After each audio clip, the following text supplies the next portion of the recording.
Hello everyone, I am here in Costa Rica with Perry and Marianella from Selva Coffee, and I am so excited.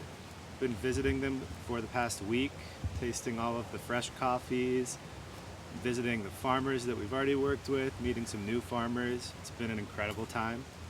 So happy, and we just wanted to take some time to let you all get to know these amazing people a little bit more and learn some interesting stuff about Costa Rican coffee.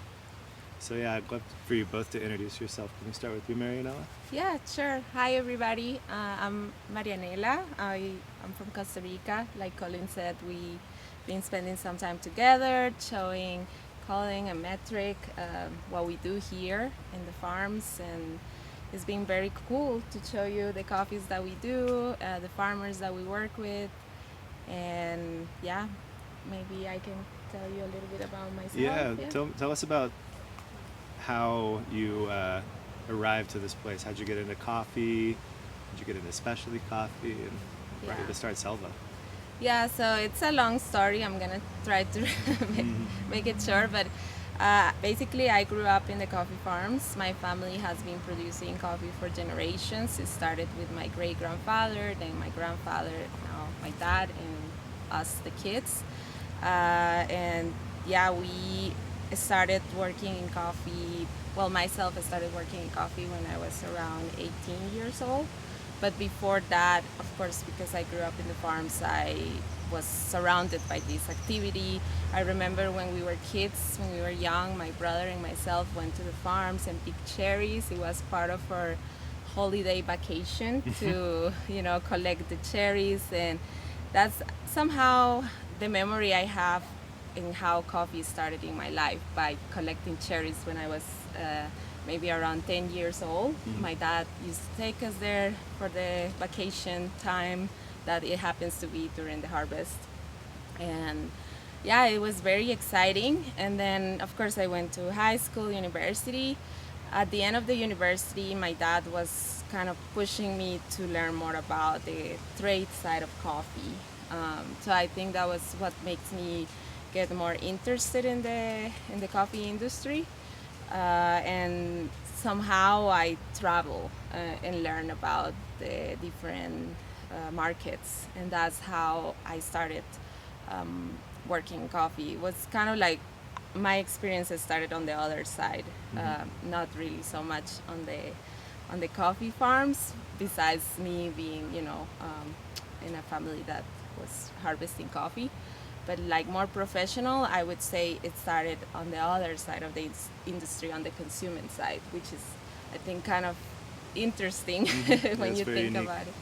Yeah. So, and now 4 years ago we started Selva Coffee. It's Perry and myself. We've been doing this. It's been a journey, and we are very excited to show you guys what we do here. Perry, what about you? Me, well, I'm not from Costa Rica, but I've been living here for 5 years now, and I started coming here for coffee 7 years ago. I started obviously in the consuming side in Phoenix, Arizona. My mom was always a coffee lover, coffee apasionado.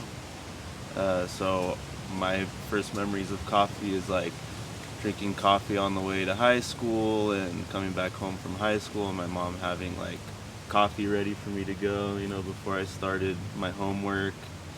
And she loved to go to cafes and meet up with friends. So as a little kid, she'd like drag me along, going to all these, what were at the time very nice cafes, but kind of, second wavy, what you would call nowadays. But just good vibes, and always loved coffee and coffee shops. I was going to university, and at the time I wanted to be a doctor. Jewish mom, she wants me to be a doctor, so that's like what I thought. And I was doing the school for it. It was tough, and I had to get another job during university. And so before that, before university, in high school, my parents wanted me to get a job, which I didn't want, but you know, the typical struggle between parents and kids. But basically, my mom took me to a Starbucks and she's like, "Why don't you work here?" And I said, "No, I don't really want to work. I'm in high school." And she said, "What about all the girls that you see around here?" And I was like, "Oh, this actually might work." So I worked at a Starbucks for a little bit, and it was in kind of a more upper class side of the city. And the drinks I didn't really like. The people that came in had their certain like swag about them, and it wasn't a great experience. I worked there for 6 months and left kind of, I don't ever want to work in food and beverage. Mm-hmm. So then fast forward to university, after I'd worked at some hospitals and stuff, because again, I thought I was going to be a doctor. And yeah, I'm in university, I need a second job. And it was during the 08, 09 like kind of market crash, and it was really tough to find a job, especially at a hospital, for somebody just coming up. So there was this independent coffee store hiring, and I went for an interview. Again, I didn't want to work in food and beverage at all. Mm-hmm. But I got the job. It was the only thing available. It was in a different part of town. It was in downtown Phoenix as opposed to like uptown Scottsdale, and just different clientele. The people I was working with were different. This was a mom and pop shop, so they had like a manual espresso machine. It was Nuova Simonelli Aurelia, the first one. That's what I started working on too. Yeah, beautiful machine, like nothing crazy, but it makes really good coffee, like steams the milk really well. And yeah, you gotta be doing really something wrong to make a bad shot on it. But yeah, like we're using some really like old school roast, like roaster, and I thought it was the best coffee at the time, but it was like a 5-bean blend, and it was totally burnt. And my coffee of choice to start my shift was like a caramel macchiato. Nice. But you like practice doing the latte art, and I start to fall in love with just the coffee industry, like the people that work it. Being a barista, like the people that would come in were really nice. They'd even like give us gifts, and like how much they appreciated like us being there and talking to them and giving them coffee. Mm-hmm. So I got really interested in the industry, and at the same time, I was realizing like, man, all this studying for being a doctor is too much for me. Like I like helping people. Obviously it makes sense maybe in a financial way, but not for me. And I started taking business classes, and when I started taking these like intro to business classes, I saw a lot of like comparisons in the barista work I was doing. Mm-hmm. And it was also a time when at this mom and shop there was turnover, and they promoted me to manager of the cafe. So so I really like the like business aspect of it, that I can learn from my intro courses and then apply it in the barista work. And so I just fell down the rabbit hole of being a barista for a while, ran that shop for like 3 or 4 years, and all the while I was like also visiting the other stores in town. Mm-hmm. So meeting the other baristas, hey, what coffee are you using here?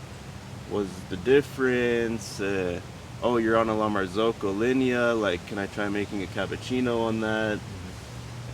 Of course, throwdowns became all the rage, and I'm like, how come Phoenix isn't doing this sort of thing? I see people in Los Angeles doing it. Mm-hmm. Instagram was on the rise, so you start seeing like all the coffee stuff that's happening all over the world.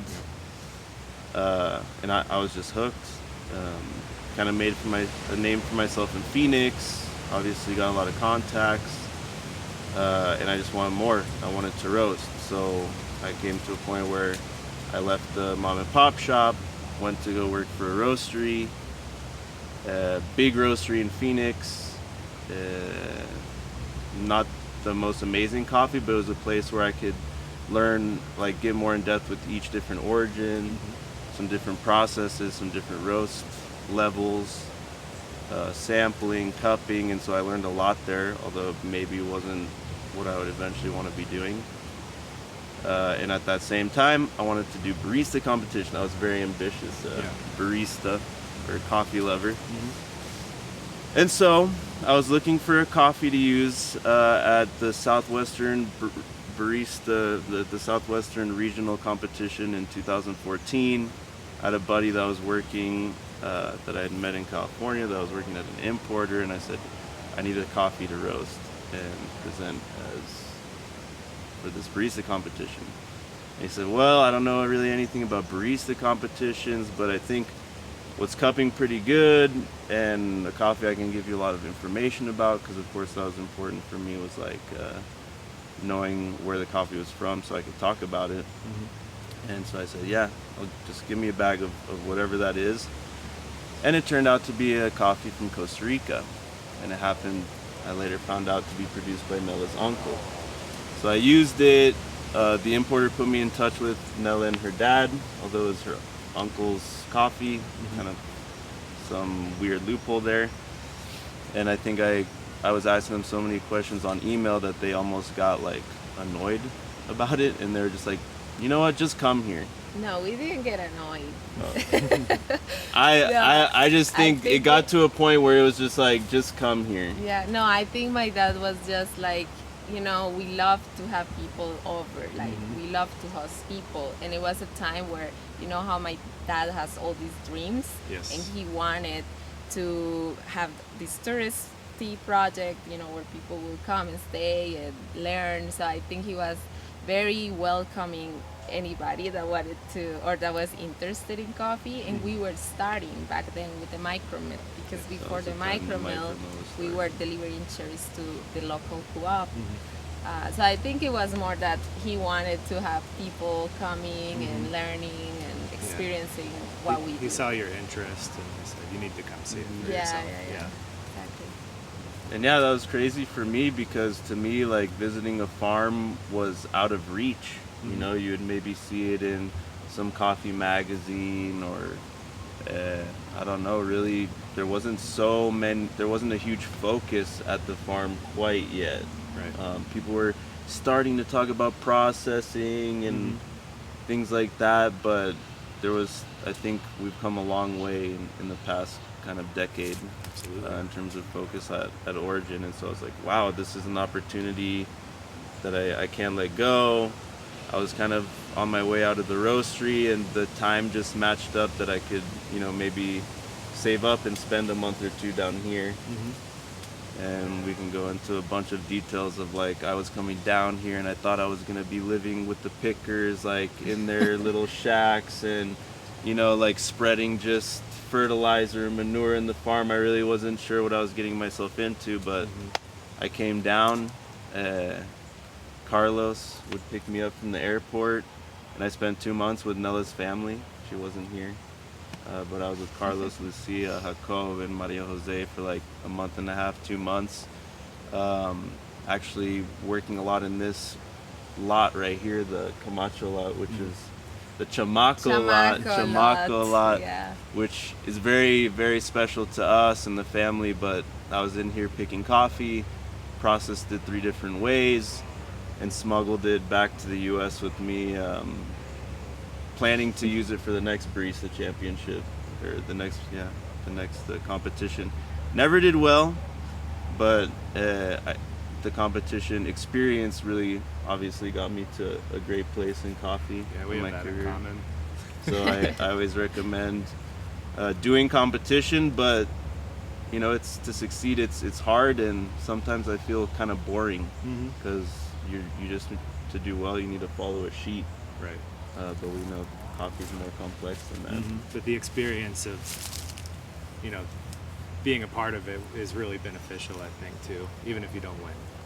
Yeah, the And people you meet. That's what I tell myself, because I never won a competition. And without Perry competing, he probably wouldn't end up here, you know. It's like part of the experience. Right. So that was a trip. That was wild. I did a lot of soul searching, and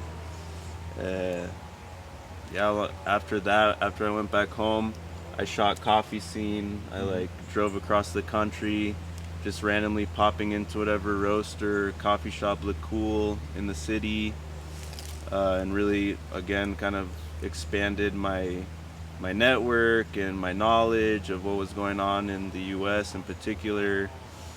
I would end up Nella would end up coming to visit me in the States, as she was when I was here in Costa Rica. She was in Australia. Learning about the coffee industry in Australia. So yeah, that's And then she was going to the U.S. yeah. to like do a little internship there, and then come back to Costa Rica. So on the loop, she came to visit me in Arizona, and I took her to all the coffee places there, and Roasters show me like the and- Phoenix coffee scene, like the people that were working in coffee back then. Yeah. And it was a really cool experience just to learn from the different markets in Phoenix. Yeah. But at the time, we were just buddies, Right. because Yeah. I was like with the familia, Right. you know, for like 2 months before, Mm-hmm. and I met Nella, and I'm like right away, I'm like, okay, Carlos is my buddy now, Yeah, you know, your like friends. Carlos is my friend. I can't with his daughter, you know. Falling in love with your friend's daughter. It's messed up stuff. So I was a gentleman, and but we had a great like 2 or 3 weeks together, just exploring the consuming side of coffee, and I had a lot of questions for her about what I had seen, you know, here, and just starting a little relationship, and then I'd go on to do the coffee scene, and which was amazing. I think we did some great work there, and then I would come back for the 2016 harvest, and Nella was just starting her job with Nordic Approach, doing Tropic, and that's when that trip we started to get a little bit more romantic. But do you want to take it kind of from there, like harvest 2016? We were here. You were starting with Nordic. Yeah. In 2016 we started this project with Nordic Approach, which is an importing company in Norway, and it was a completely new experience for me. I didn't have much experience sourcing or cupping. Like, I already was tasting coffee during my trips, so I learned a lot about tasting coffee, but until I worked for Nordic Approach was that I started like getting more into it. Like, I did some cupping courses, and then I took the Q grading, and so like I learned a lot that year. And with the farmers, you know, when I came back from my trips, I had all these ideas, you know, because I got very inspired during my trips just to see the whole world that was out there from a different perspective. Well, Just- really, the appreciation that all these like cool, young, ambitious people had for what she was doing, when all she knew was, oh, when I was a kid, my dad dropped me off at the farm, and I would work, and you know, Yeah. it was just a job. It was just work. Yeah. But now she's going to these other places around the world. They're like, oh wow, like you produce coffee. That's so cool, and come hang out. And Yeah, it opened my eyes to the coffee, specialty coffee world. So I got very motivated after that, came back with all these ideas. I was like, you know, I have all these neighbors, all my friends from high school and college that I know their parents or themselves have farms, and I know they would like to sell coffee, you know, and find different roasters that can buy their coffees and start relationships. So I came back home and I started visiting a lot of these farmers and friends that, like I said, I went to high school with some of them, and I was like telling them about my experience, and they were super interested to learn more about the markets and everything that I could tell them. So that year the harvest was starting, and I started like collecting samples from them and tasting them, and that was the year that Nordic Approach came, but I wasn't working for them yet. We met in Norway, and I invited them to come over and meet the farmers that I knew, and my dad knew. So that harvest we did cuppings, and it was a lot of learning for me. And after they visit, that's when they offered me the job to be their manager for Costa Rica and sort coffees for them. And that was a very good experience again. Like we did it for 3 years. We started working with very small farmers, and every harvest we grew a little bit. It was mostly very small lots, like nano lots and micro lots from 5, 10 bags, and sometimes even less than 5 bags.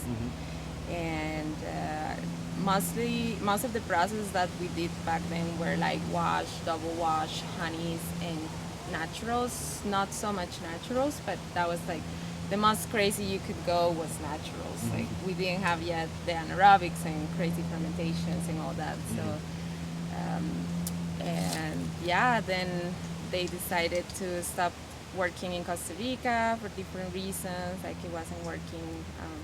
I think they have like a different perspective of Costa Rica. Like maybe if you compare Costa Rica and Colombia, like for them maybe Costa Rica was gonna be more similar to Colombia, but the reality is that it's very different. And that's when like Perry was doing Selva. There was kind of a lot of things happening at the same time, you know. Me being a barista, doing competitions, roasting, making basically a lot of friends and connections in the States. And then here at that same time, Carlos was deciding to leave the cooperative and start a wet mill. And that meant that he's now going to have to sell his coffee. And so he's kind of like, I have this young but adult daughter that maybe, you know, it's a family project. Maybe she can help us move the coffee. And so Nella was also traveling, learning about the other side, making connections. Then, she, you know, I think Nordic Approach saw the potential in Nella and the Donnelly project and started working here. And obviously I'd come to visit and was trying to figure out like what I was gonna do in my career. I knew I loved coffee, didn't want to get out of the industry, but wasn't sure where I was gonna fall in that. I loved being a barista. I loved learning how to roast, but I think I realized roasting wasn't my true calling. And I think, of course, everybody really puts that on a pedestal, like the position of being at origin, buying coffees, selling lots, sourcing kind of thing. Of course, there's a romanticism around that, so I was kind of thinking that would maybe be something that I like to do, but I didn't really have experience in it quite yet. Yeah, and then Nell and I fall in love, and I'm trying to, you know, figure, are we gonna be together in the States? Are we gonna be together in Costa Rica? She obviously had something going on here that was really cool, and I wanted to be in coffee, so I said, you know what, let's try and make it work in Costa Rica. Seemed easier and made more sense, so I came down here and I was a barista in a couple places for 2 years. The first 2 years that I was living in Costa Rica, I worked at a place called Underground, which unfortunately is just had its last day, I think around Christmas, and then Franco. And that was also great. I love being a barista in another country. Like, it was so crazy, like, to see what other people's, like, palate was like, what they were looking for, helping people in a different language. Of course, you're only working with Costa Rican coffee here as well. Only Costa Rica coffee. Visitors from all over the world coming to these coffee shops before they head to the farms. And, you know, I'm making a cappuccino or a filter for somebody, and it's like, oh, you're not from here. Where are you from? Croatia. Oh, really? What are you here, like, for the beaches? Blah, blah. No, we're actually here to buy coffee. And then I'm making kind of more connections. So being a barista has just been, like, was definitely key. You know, like, having some time as a barista was very special for me, and I I'm thankful for the opportunity. Juan, if you're listening, thanks for helping me out, and Cesar as well. And so as I'm a barista, a lot of the contacts that I made in the States are like, yo, where are you? Like, you're not at the competitions anymore, like, you're not doing anything in coffee in Phoenix, what's up? Oh, you're in Costa Rica, what's going on? Like, there's probably some good coffees there. Your girlfriend has a farm, and so there's a lot of interest on my side, and I saw what Nella was doing, and to be honest, I was pretty jealous.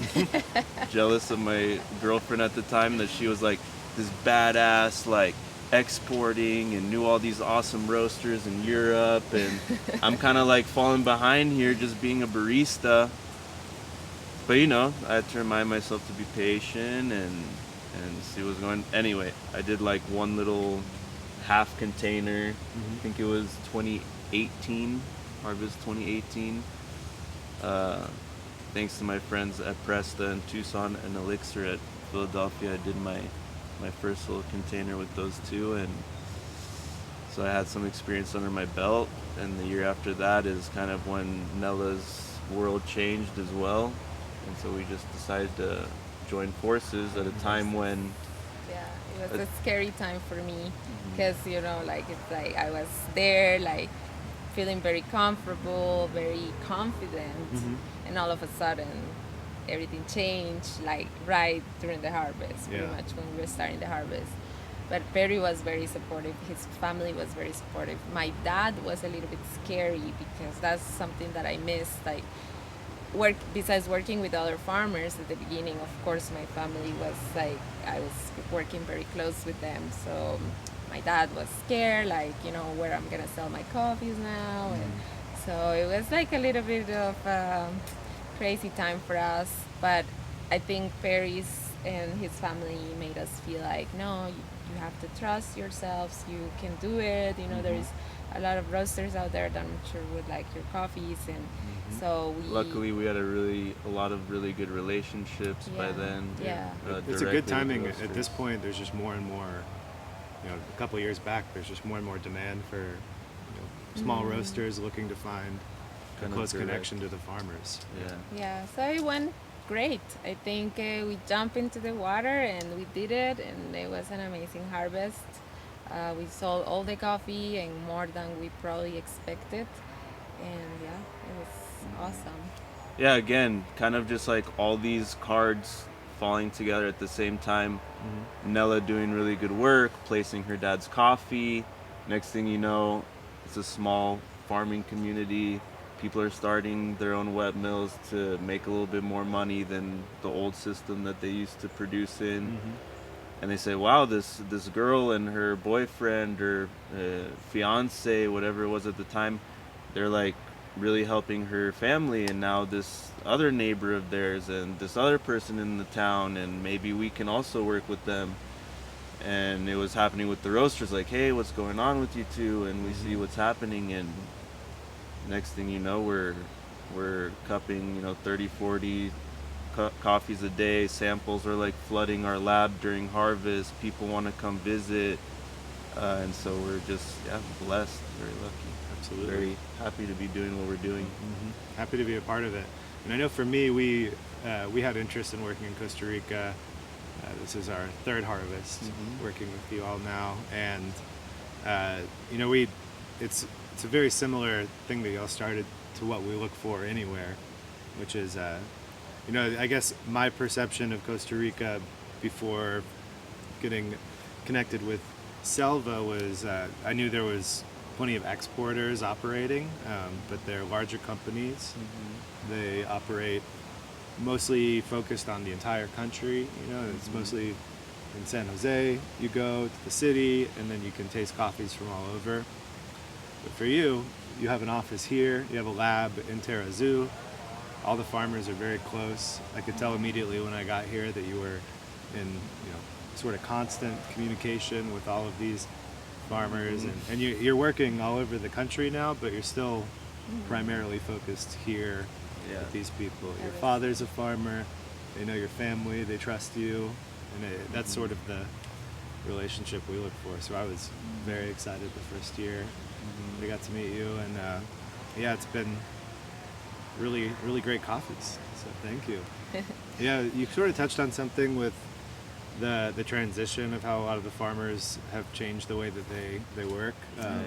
So maybe if you could explain, you know, Costa Rica is traditionally a cooperative model. So maybe I'd love to hear a little bit about what that was and how it's changed. Yeah. So yeah, many years ago, like I would say around 20 years ago, farmers, and even before that, farmers used to, you know, collect the cherries and take them to a local co-op. That was the model, and it lasts for a long time. But recently, more or less, like the last 20 years, I would say, the micro mill revolution started. And we call it revolution because basically it was a revolution. It was something that people, didn't expect, or at least the co-ops didn't expect. But it was something that needed to happen in order to do better in the coffee industry because the coffee prices historically have been very low, and the cost of production, especially in Costa Rica, have always been high. Like recently, it's higher than ever, but yeah, in the past, it's always been higher than other origins. Costa Rica is a very touristy country, Very small. yeah, very small. We have high taxes, and for some reason, yeah, it's just very expensive to live here. And these are things that also make it a very nice place to be. Exactly. But yeah, it's a little bit of a different situation. Higher cost of living compared to a lot of other coffee producing countries. Yeah, so like, there were a few people that started doing the micro mills back then, or micro beneficios, and little by little they started to, these relationships with roasters and importers in different parts of the world, and other neighbors saw what they were doing. So, the word spreads, and you see that your neighbor is doing better because he's selling his coffee with, at a premium price. And so you see that the co-ops are starting to, not do as good as you expected them to do. And so, yeah, I think little by little you're starting to see all these micro mills coming and with really good quality. That was another thing, that the co-ops, they mix the cherries from different farmers, different, even micro regions. But with the micro mills, they were processing separate lots, so you started to taste different things. It wasn't like a blend there, so it was, of course, gonna be better quality. And yeah, I think that was like what happened with the micro mill revolution. That it just was.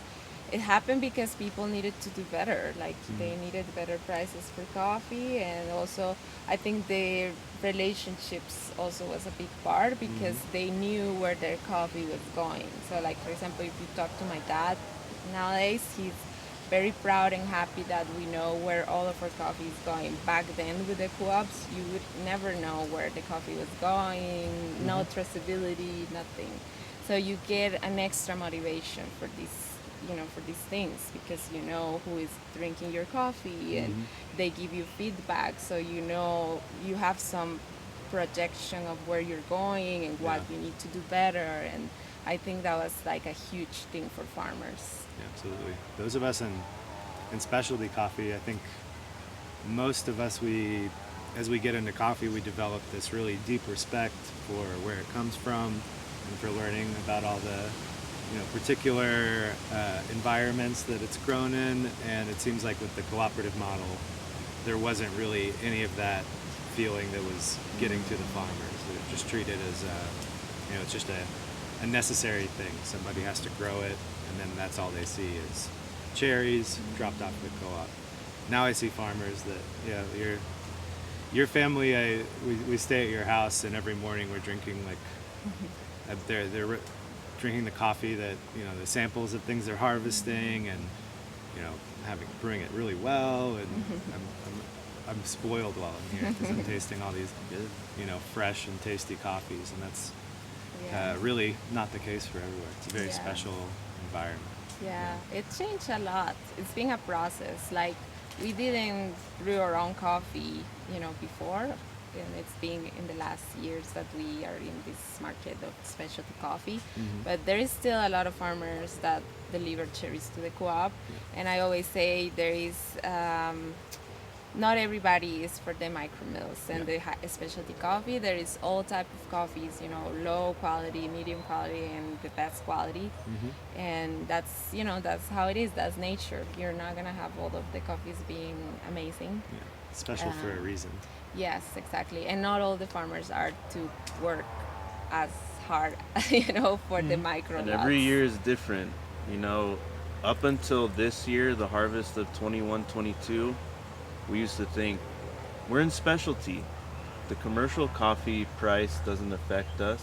The C Right. market doesn't affect us. Mhm. We'll be high during when the market's low, but when the market goes up, we'll be stable. Mhm.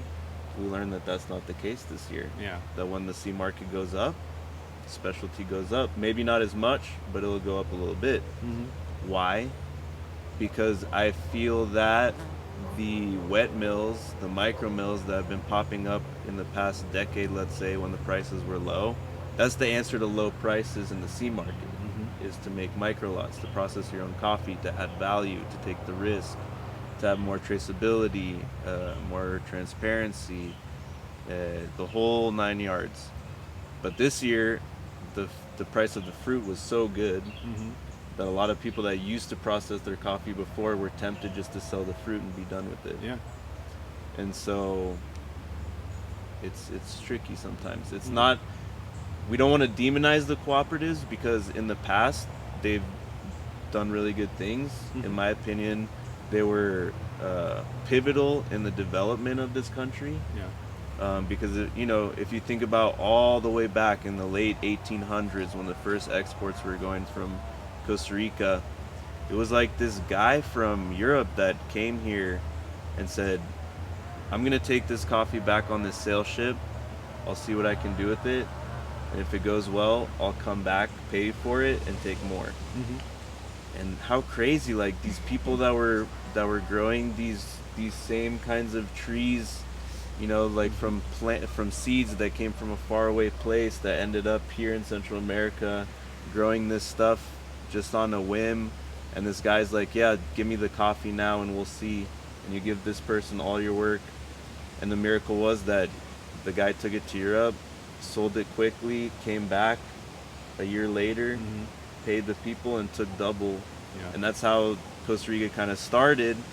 And now we have WhatsApp, so you can like get the phone number of a producer and kind of keep in touch with them. And I think you've noticed more and more people are speaking some English, Yeah. and there's translation apps, Mhm. and so it's become very easy. But 20, 30 years ago, a farmer couldn't just get a client. Yeah. You didn't just send an email or Instagram what roasters are out there. It was really hard to do business, and the cooperatives provided a place that they sold the coffee, they had the equipment to mill the coffee, they provided all this expertise. At some points they were paying very good. If you become a member of the cooperative, you get a bunch of benefits. Mhm. And so it was a really good model for like the first probably 100 or almost 200 years of production in this country. But then it got to the point where technology had come so far. The cooperative itself, the entity, started to become very successful, while the producers got further and further behind, Mhm. financially, basically. And yeah, things kind of had to change. And as people in the specialty market, I think we're very lucky that it happened that way, because now we're getting higher quality, higher traceability, and more dependable relationships. Right.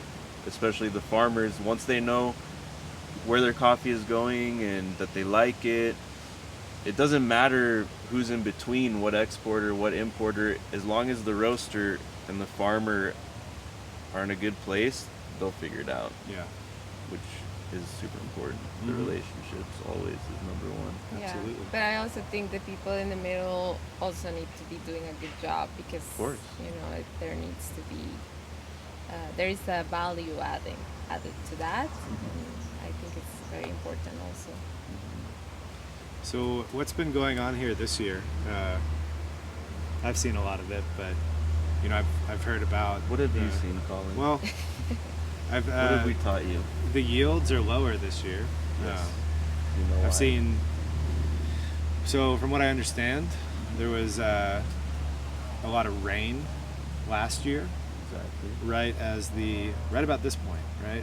So In like a month or two from now, mhm. we're hoping not to get rain until then. Yeah, you normally want it to be then, because right now there's buds where the coffee flower is developing, and so if it sees rain, then that's going to affect the Affect. development, like right? this year are gonna become flowers. Mhm. The problem was that when the flower was about to Bloom. bloom, there was heavy rains, Mhm. and then that means that the fruit couldn't come out. The or, tree isn't as yeah. stressed out, and you know the fruit is how a tree reproduces itself. So if it's stressed out, it's gonna make more fruit. Well, the rain came, it got all the nutrients and water it needed, so it wasn't stressed, didn't make enough fruit, and just flowers get knocked off the branch when it's raining, Yeah. and so that decimated, especially from high altitude, the crop this year. Yeah, and so we're seeing that. I've heard about producers seeing, what, 20% of the harvest that they saw last year, Yeah, as long even- as High that. altitude. Even Yeah. less than 20%. Some farmers have 50%, 30% of their past harvest. Yeah. It's very lower. Yeah, much lower Pretty than we sad. expected. Mhm. Yeah. The harvest came earlier this year, came 2 weeks earlier this year, and it went by just super fast. It's like a month, or it's usually 3 months of harvesting. Yeah, when I was here 2 years ago, it was like, you kept saying, it's really early. There's still a lot more to come, and now it's like Harvest is almost I was over watching, now. yeah, everybody's saying this is the last of the cherries we're pulling off the tree. Yeah. Yeah, so beyond the very easy to understand of like if you have less coffee, you're not gonna necessarily get as much money. What other issues is this gonna bring, and what's next year gonna look like? Well, on the flip side of low yield, we've been seeing great quality. Yeah. The weather's been very good. It's been dry, strong sun, great for drying coffees. Last year was a sizable harvest, but the seeds had some damage to them. There was a partial blacks that was really messing with everybody, Yeah. and it really affected yields in the dry mill. This year, the beans are very sanitary, so like not a lot of defects, which will help yields in the dry mill at least. Very healthy beans. But yeah, like a lot of the varieties, like unique varieties, there's a lot less of because those are grown at high altitude. And we've seen the shift of processing. So Yes. it was a little bit easier to find washed coffees before. But in Costa Rica, to be more or less straightforward, washed coffees are more economically priced. Honeys become a little bit more expensive. Naturals become more expensive than honeys. And then any kind of fermentation or variety added to that is even more expensive. Yeah. And that's simply because of the work that goes into it, the yield of dry milling those kinds of coffees. And so we're seeing really a lot less washed and a ton more of naturals and honeys. Yeah, and we're seeing the same interest on our side of customers seem to be more and more interested each year in the flavor profiles of those more processed heavy coffees. So it's kind of an interesting thing to see. That is Good thing it works out. Yeah, it's a benefit. Yeah. Yeah. We've been tasting a lot of it, and even watching, your brother, he's handling most of the processing or all the processing at Yeah. your mill now. Yeah. And he's like a little scientist over there. Yeah, he he loves loves it. to experiment and do different processing, and yeah, he's very passionate about the processing The side. drying too. He's The very drying. particular about how Yeah. each log gets dried. Mhm. He's very interested in varieties. I mean, Jacob is a perfect example of if people weren't coming to visit the farm and he couldn't go visit the roasteries and other places, I don't think he would be as interested in what he's doing. And Yeah. I wouldn't blame him. Yeah, I think the motivation that the farmers get from working with, roasters like Metric and having that close relationship is very important because it keeps them motivated. And, farmers, they work very hard, but of course they're humans. So if they don't see that they're being appreciated, that they're, having the relationships, I think it's hard. Yeah, it's very tough for them to keep doing it year after year. So yeah, I think that's very important.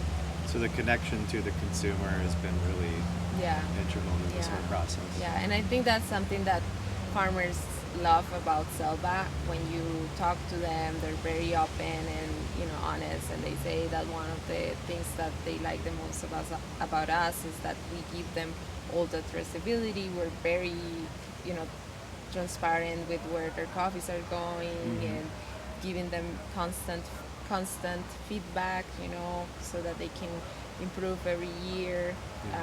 Visit them, like we do a lot of visits during the harvest and during the off season.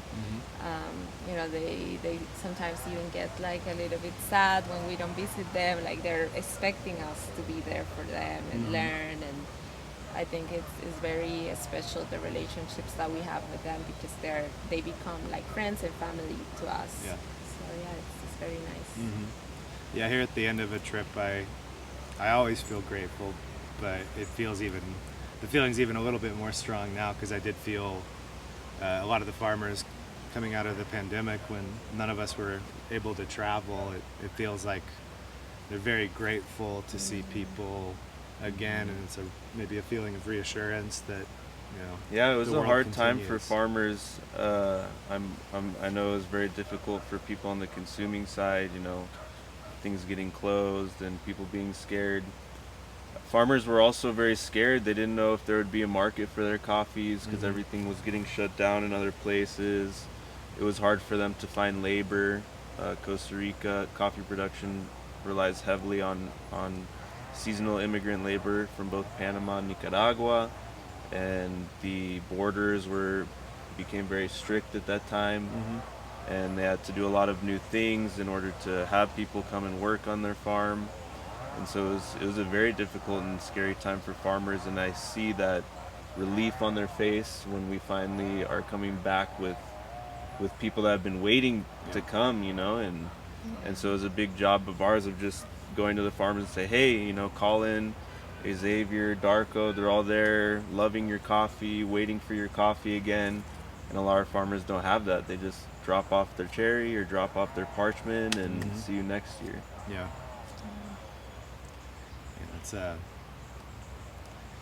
hopefully, for now it feels good, and we'll hope for it to continue to open up. But yeah, I think it's important for people to understand, for me, how much it really does influence, how much influence we have over the livelihood of the farmer, not only in the hopeful higher profits that they're able to make off of their work, but also on the emotional level. That sense of pride and the sense of fulfillment is so tangible in all the Costa Rican farmers that I have visited, and it's kind of what I would like to see everywhere be like. Yeah. No, I think, over the past couple of years, things have really changed. Like, people have had to change their business model, just like things have been changing here with cooperatives and wet mills. We saw within a few short months how roasters had to change from to-go only kind of service, and you have to have an online shop, and we saw some things really struggle, but then we saw roasters really actually kind of see this little growth in like sales of roasted coffee. And yeah, it's been crazy. Now it's no secret prices are going up, and a lot of people are going to be having to pay more for their coffee. But as us in the position that we're in, when we approach a roaster about, hey, these prices are going up, we've actually gotten a lot of good feedback, like people happy to be paying a little bit more and understanding the situation of, okay, this farmer's cost is also going up, they have less coffee, and so we're gonna have to do what we have to do. And I hope that people listening realize that although you're paying more for your coffee, that's not always going to mean that farmers are doing better because of it. Yeah. In fact, farmers this year in Costa Rica, again, sometimes we're not quite experts in other countries, that's for sure, but I can say in Costa Rica, a lot of the wet mills are working just to break even and keep their relationships this year. Yeah. So really enjoy that cup of kind of more expensive coffee when you're drinking it. Know that the farmer is working just to keep that connection with you until they can hopefully make a profit next year.